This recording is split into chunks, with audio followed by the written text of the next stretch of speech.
শিকড় টিভি। সুপ্রিয় দর্শক, এবার দেখবেন শিকড় টিভির বিশেষ অনুষ্ঠান শেকড়ের খুঁজে। উপস্থাপনায় রয়েছেন রিয়াজুল ইসলাম কাউসার। তাহলে দর্শক চলুন দেরি না করে দেখে আসি আজকের অনুষ্ঠানটি।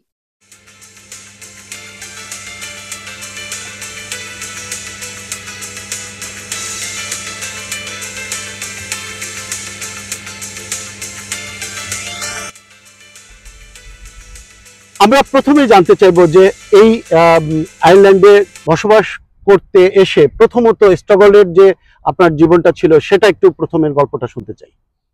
আসলে এখানে অনেক বছর থেকেই যারা ইতালিয়ান আছে এবং ইউরোপের বিভিন্ন দেশ থেকেই কাজের জন্য আয়ারল্যান্ডকে বেছে নিয়েছে।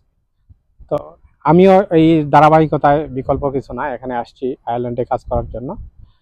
এখানে কাজ করতে গেলে প্রথম যে সুবিধাটা এটা হচ্ছে গুড লাক ফর যারা আছে ইউরোপিয়ান রেসিডেন্ট।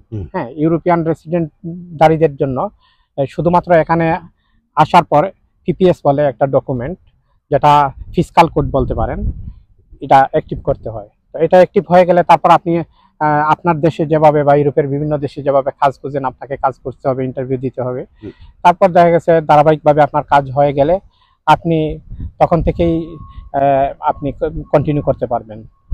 জি, এখানে আরেকটা কথা উঠে এসেছে যে কাজের ক্ষেত্রটা। তো আপনি কি মনে করেন যে যারা নতুন আসবে তারা তো অবশ্যই অন্যান্য ইউরোপের বিভিন্ন কান্ট্রিতে নাগরিকত্ব নিয়েই এখানে আসবে, এবং তাদের ক্ষেত্রে কি কি ধরনের যোগ্যতা নিয়ে আসা উচিত বলে আপনি, কাজের কি কি দক্ষতা থাকা উচিত বলে আপনি মনে করেন? এখানে কাজের অনেক সুযোগ আছে, যেহেতু এখানে ফেসবুক, ইউটিউব এবং মাইক্রোসফটের কোম্পানিগুলো এখানে আছে, অফিস আছে, এবং বিশেষ করে প্রযুক্তিগত দিক দিয়ে প্রযুক্তির দিকে অনেক এগিয়ে আছে।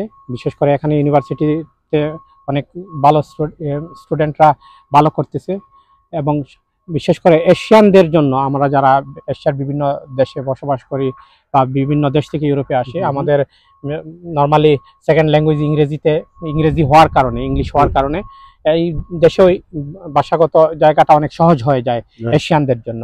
এটা একটা পজিটিভ দিক।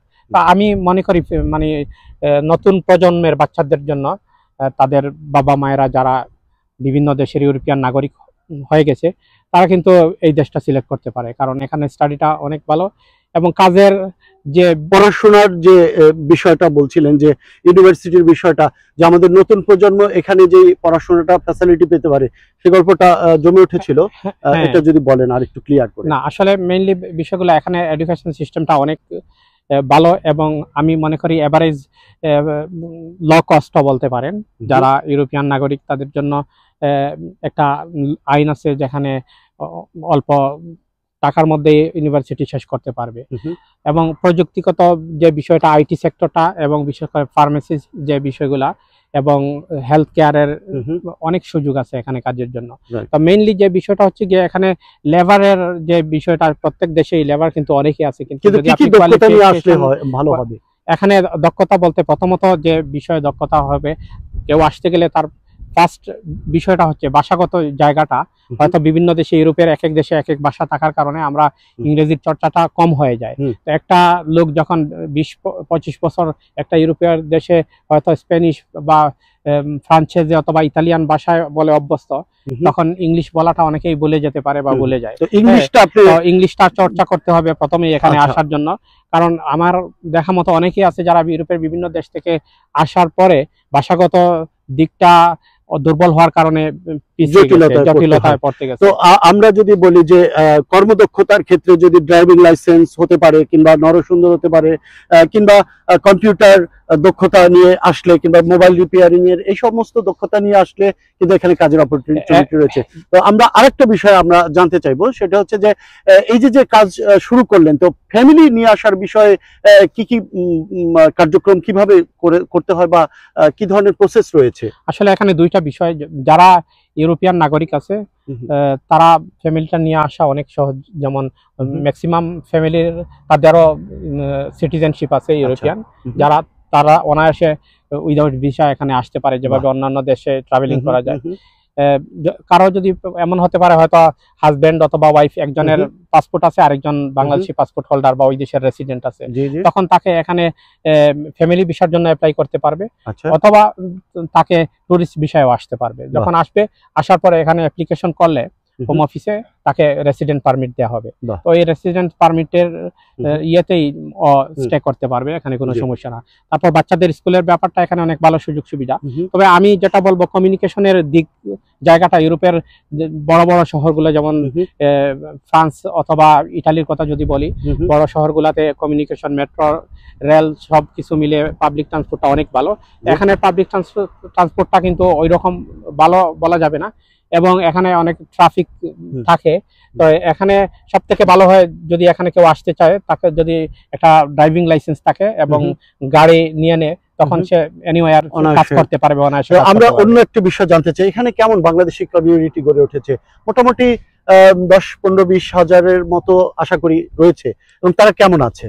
এখানে বাংলাদেশিরা অনেক ভালো আছে, এবং প্রত্যেকে যার যার জায়গাতে নিজের অবস্থান ক্রিয়েট করে ফেলছে, তৈরি করে ফেলছে। মূলত এখানে হয়তো ফিউ ইয়ার্স থেকে ইউরোপের বিভিন্ন দেশ থেকে অনেকেই আসতেছে, কিন্তু মূলত এই দেশে প্রবাসী বাংলাদেশিরা যারা আছে, তারা বাংলাদেশ থেকে ডাইরেক্টলি আসছে, লেখাপড়া করার জন্য আসছে। এখানে বাংলাদেশি অনেকেই আছে যারা বিভিন্ন ভাবে ওয়ার্ক পারমিট নিয়েও আসছে, এবং এখানে কিন্তু আমি যদি বলি হাই লেভেলের এডুকেশন করে এখানে ডাক্তাররা আছে, বাংলাদেশি ডাক্তার আছে, ইঞ্জিনিয়ার আছে, হ্যাঁ, যারা কিন্তু বাংলাদেশ থেকেই আসছে।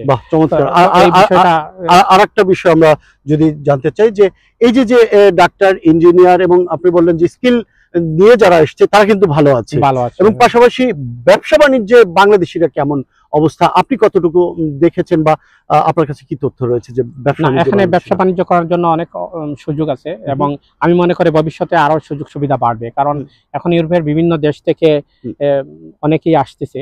তো আমি মনে করি এখানে যে জায়গাটাতে লোকের পরিমাণ বেশি থাকে, এখানে ব্যবসাটাও অনায়াসে বৃদ্ধি পায়, এবং অনেক সুযোগ সুবিধা আছে। এবং বাংলাদেশি কমিউনিটিতে আমি দেখলাম অনেকেরই বিভিন্ন রকমের গ্রোসারি শপ সহ অন্যান্য দোকানগুলো আছে, এবং রেস্টুরেন্ট সেক্টরটা কিন্তু অনেক ইম্পর্টেন্ট দেশে।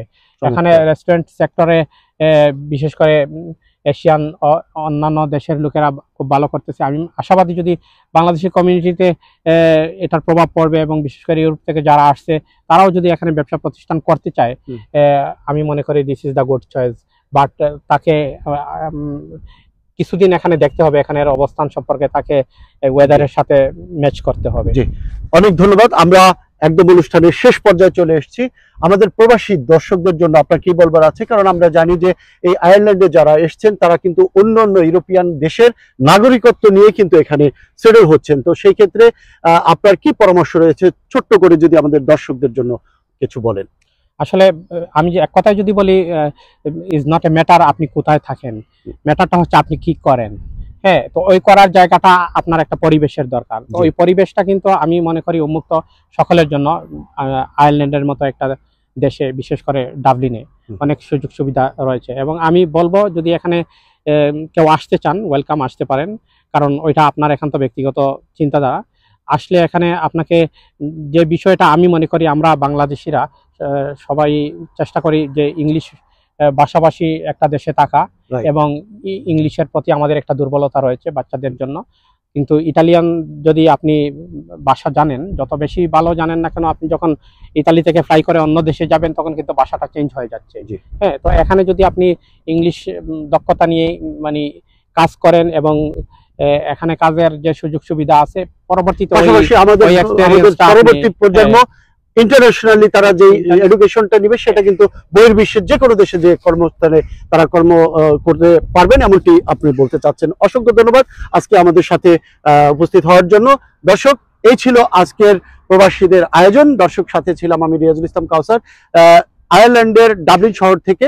দর্শক, আগামী অনুষ্ঠান দেখবার আমন্ত্রণ রেখে বিদায় নিচ্ছি। সে পর্যন্ত আপনারা ভালো থাকুন, সুস্থ থাকুন, সুন্দর থাকুন, এই প্রত্যাশায় সবাইকে শুভেচ্ছা।